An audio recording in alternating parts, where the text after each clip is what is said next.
Samuel." She whispered. He turned, his eyes finding hers instantly. For a heartbeat, neither of them moved. And then he stepped forward, and they were in each other's arms, holding on as if the world might pull them apart again at any second. "You're real," he murmured into her hair. "I was afraid you were just a memory."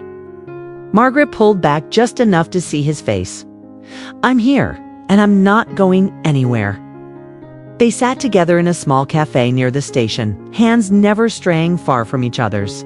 Samuel told her about his life working in shipyards, then as a mechanic.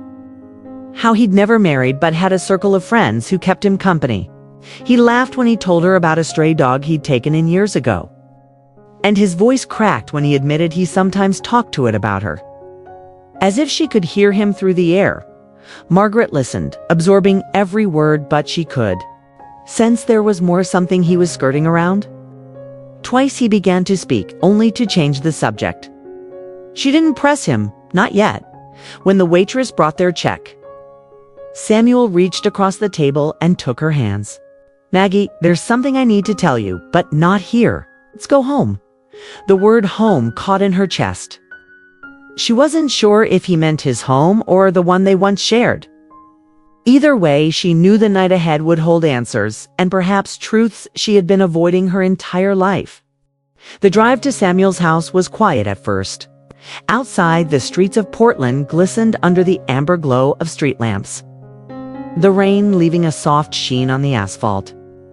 Margaret sat in the passenger seat, her hands folded neatly on her lap, stealing glances at her brother as he drove, his profile lit in flickers by passing lights.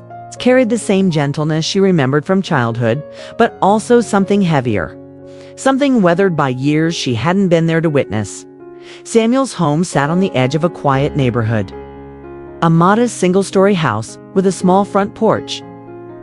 A faded wooden swing hung from the porch beam, swaying slightly in the breeze. The moment Margaret stepped inside, she was greeted by the warmth of the heater and the faint scent of cedar and old books. "Make yourself comfortable," Samuel said, hanging up his coat. "I'll put the kettle on."